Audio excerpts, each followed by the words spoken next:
A lot of stuff on the pod today, but it is Christmas, at least for those of us that love the annual NBA GM survey on NBA.com. So thanks to them and John Schulman for putting this together. Basically, if you don't know, this is the 22nd time they've done it. They talked to all 30 GMs. The rules are you can't vote for your team or personnel.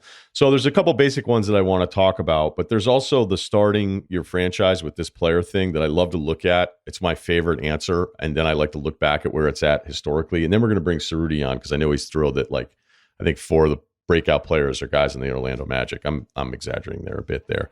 As far as the NBA Finals, at this point, they had Boston and Denver tied for who would win the whole thing. Both at 33%. It's the first answer there. It feels a little disrespectful for Denver, but I also think it has to do with how top heavy the East will feel going into it. As far as the East breakdown went, 53% of the voters had Boston winning the East. 43% had Milwaukee. 3%, which means one GM voted for the Miami Heat. Miami actually came in 6th in the overall stuff with this, but and by the way, that doesn't mean it's a Heat voter because he can't vote for his own team. So that would mean somebody else, another of the 30, or I guess the other 29 GMs, thought Miami would win the East. There's nothing on paper that would tell you that other than everybody's scared to pick against them now because of what they did last year, which I totally get. I guess the Boston-Milwaukee thing kind of makes sense. There's been a weird statistical trend with Boston, and this even goes back to like 22, where the models love them, like really love them. And I remember Wick Grossbeck at one point, he had said in an interview, he was like, and he's the owner of the Celtics, he was like, I think we're a little overrated there. And people took that to be like, wait, what does he know? What's going on? And I think he was speaking strictly based on some of the models. And it goes back to that finals against the Warriors, where I think they were on 538 at least. They were like 83% chance of winning the NBA Finals. You're like, man, if you're going to have that kind of number, you've got to be like dominant. And so this is just a poll with people, but some of the projection stuff, I wonder if it'll still play that way, because I think there was some defensive stuff that Boston had when the lineup was healthy. And I think some of the Rob Williams numbers were just off the charts that maybe inflated them a bit, but no issue with that. The Denver thing on the other side, 70% of the GMs had them winning the West. Phoenix, 23%, 1 vote for the Lakers, 1 vote for the Clippers.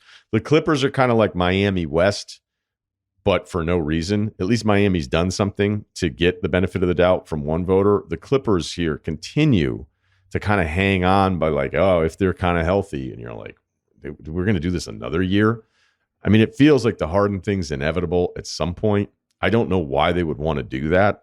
And even if you said, hey, Harden with Kawhi and with Paul George, and knowing that if one of those guys goes down and it's not that big of a price for Harden because the competition, and again, we could be completely surprised, much like the Lillard thing where it felt like a certainty at that point. But yeah, one GM still hanging on to the idea the Clippers can win the West. I'm not saying it's impossible. I just don't know how you would vote for them unless you were just trying to be different. Okay, this is my favorite thing. Who would you want to start a franchise with today if you could sign any player in the NBA?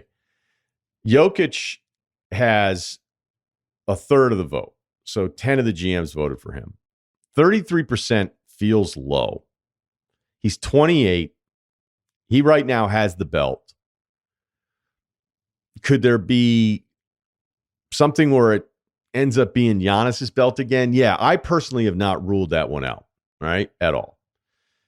But the second selection on this one that's really fascinating is that Jokic is the first pick. Wembanyama has the second most votes for this category, 23% of the vote. He might be one of the all-timers. He might be everything. He may even, in the rare instances that just doesn't happens maybe like a couple times in our generation where somebody actually surpasses the absurd expectations. LeBron certainly did that. Tiger Woods did that. That list is not very long. Ohtani, maybe. I think we did this before months ago. But I have a rule where I'm like, man, it's one thing to be projected to be all these things versus somebody else that's actually already done it. Now, are you saying with an age thing where you're essentially adding on like another 5 prime years? But Jokic at 28 and knowing the way he plays, like I don't know why at 33 he would be that below what we see now. Giannis, you want to say 28, now to 33 that maybe the athleticism starts to slow down a little bit, that he can't just, but he's probably going to be bigger and stronger at 33. So I'm not like outraged by this. And sometimes with these polls too, it can kind of turn into like, you agree with 95% of it, and then you find like the one thing you're mad about, and then you're like, oh, this poll's so stupid. And that's not the case. It's actually, most of it, you're like, okay, this is pretty good. But it feels like Jokic at 33% at 28 versus Wembanyama, who's never played in a game yet. I would have a hard time voting for Wembanyama, even if I think he's going to be terrific. It's just, okay, but that means you think he's going to be better than the best player in the NBA, or that means you think his runway is so much longer that you'd go in that. We don't even know like really what it's going to look like. He's not even going to be in his prime for like 3 or 4 years. You'd get Jokic's prime right now. You'd be guaranteeing yourself the best player in the NBA. That seems a little different, and I feel like it's a little dismissive to Giannis. Luka's 4th. Anthony Edwards, we love this, 5th. He had 2 votes, also receiving votes. Steph Curry, Embiid. I don't know did Daryl Morey break the rules here? Did he vote for his own guy? Shai Gilgeous-Alexander. Jason Tatum. I don't know how you would pick Tatum over Jokic, Giannis. I don't know how you'd pick Embiid over those guys. I wouldn't pick Shai over those guys. And Steph, as much as I love him, starts to become an age thing. So I want to dig into that one a little bit more, because Giannis was the winner in this category last season at 55%. Luka was second. It was the only 2 names that were even offered up last year in the poll. In 21, Luka replaced Giannis. He had 43% of the vote. Giannis had 40% of the vote. That's weird. Giannis is 26 that year. He's just won a title, and yet still people picked Luka. And granted, Luka's last 2 playoff series runs, what he did from a production standpoint, were completely off the charts. Maybe you looked at it as like, if I can have a guy with the ball in his hands over Giannis. But that feels a little bit of a diss to Giannis going back after he had won and done what he did against Phoenix. LeBron actually got a vote in 21 at 36 years old. And shout out to the GM that gave Jokic a vote. That's actually 3 polls ago for him. No one picked Golden State or Boston to win their conferences in 21, and they met in the finals in 22. Zion also had a vote. Didn't see many votes for Zion this time around, right? Go back to 20. Who could you start a franchise with? It was Luka and Giannis tying at 43% of the vote. And then Anthony Davis, like the last time he was on this, was still in 2020, because Anthony Davis had dominated this category before, which made sense. I would have picked him a couple different years. Giannis won this vote in 19. So basically, dudes, once they got over like 24 or 25, we started picking players that haven't even played yet. So Giannis was at 86% of the vote. Anthony Davis, 7% of the vote. Luka, 7%. 2018, Giannis wins again, but 30% of the vote. So he had a jump where basically every GM picked him after only a third of them picked him in 2018. Anthony Davis at 23% of the vote. KD, 20% of the vote. LeBron got a vote. Steph got 1 vote. Embiid got a vote. If you go through this, I think the only time Steph's had a vote is in, let's see here. They picked him this year. He got a vote this year, and then he got a vote in 18.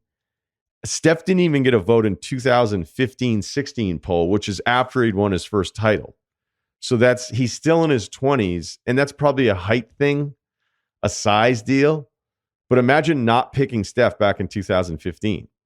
Anthony Davis dominated in 2015. He had 86% of the vote. KD had 7. LeBron had 7.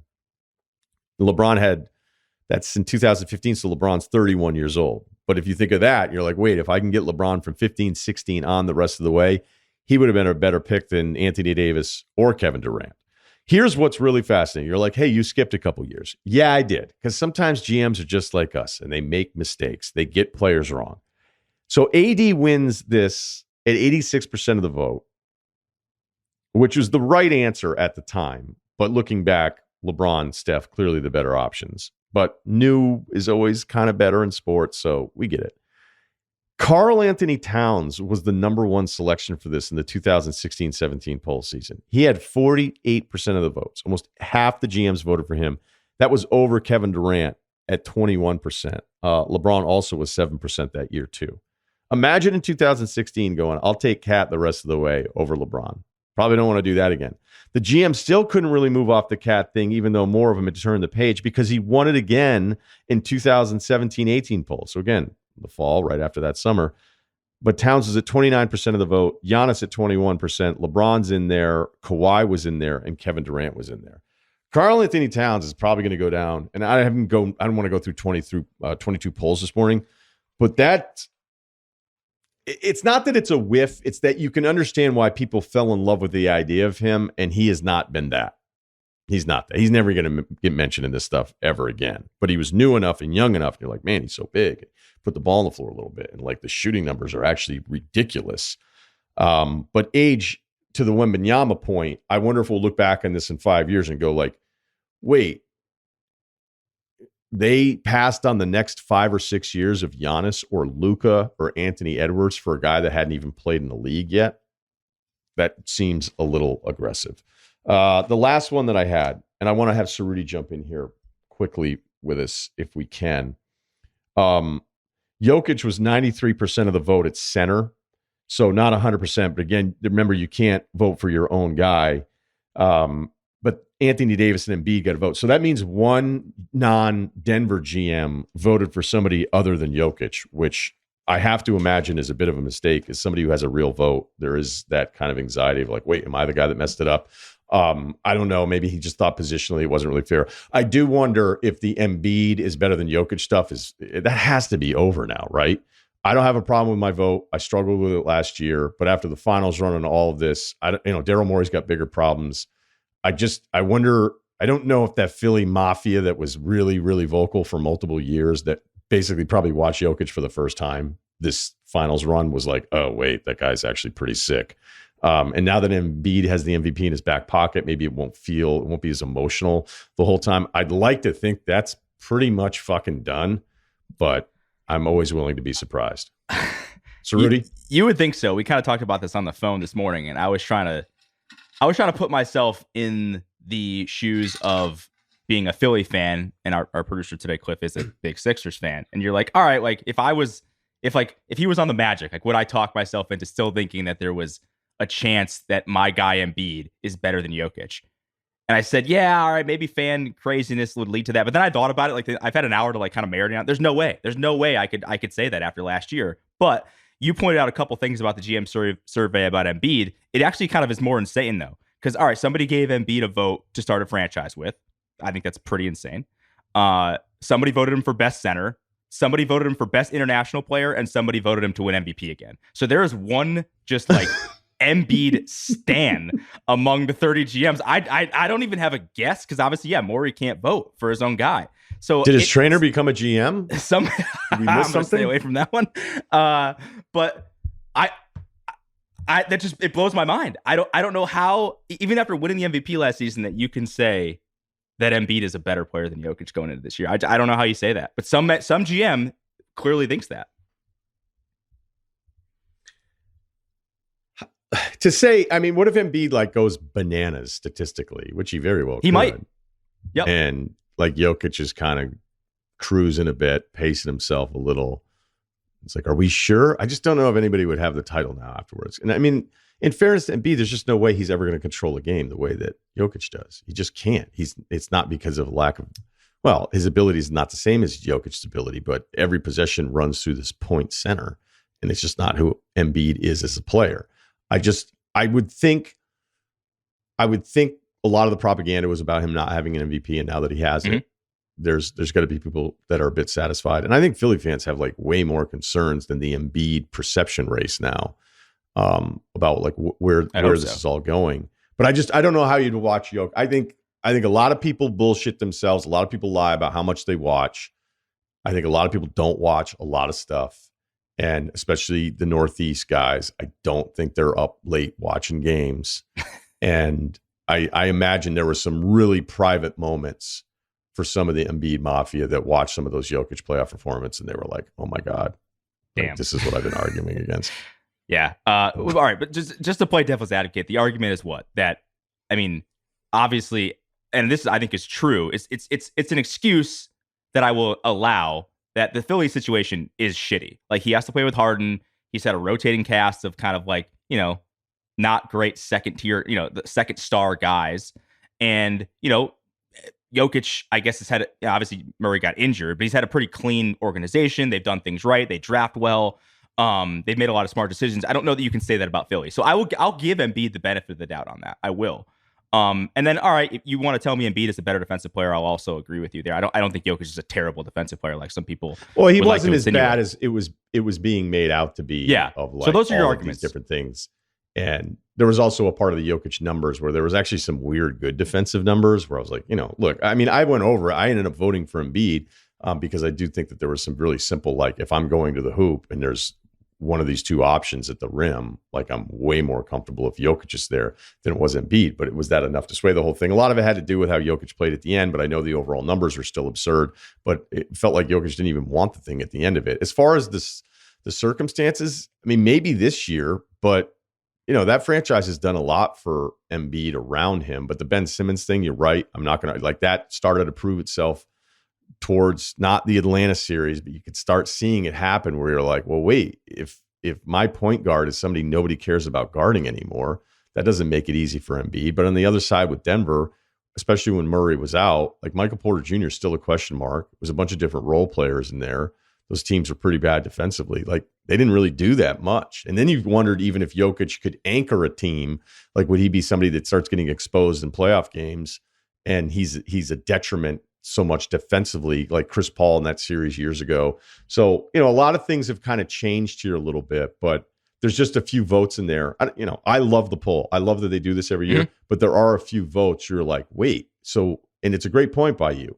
Is there still this one guy who's running a team that is just like, does he hate Jokic or did he do something positionally that we're not missing? But there's a pattern here where Embiid's getting these votes. Because look, Tatum's the wrong choice to start your franchise over the other options. Okay. Embiid's the wrong choice.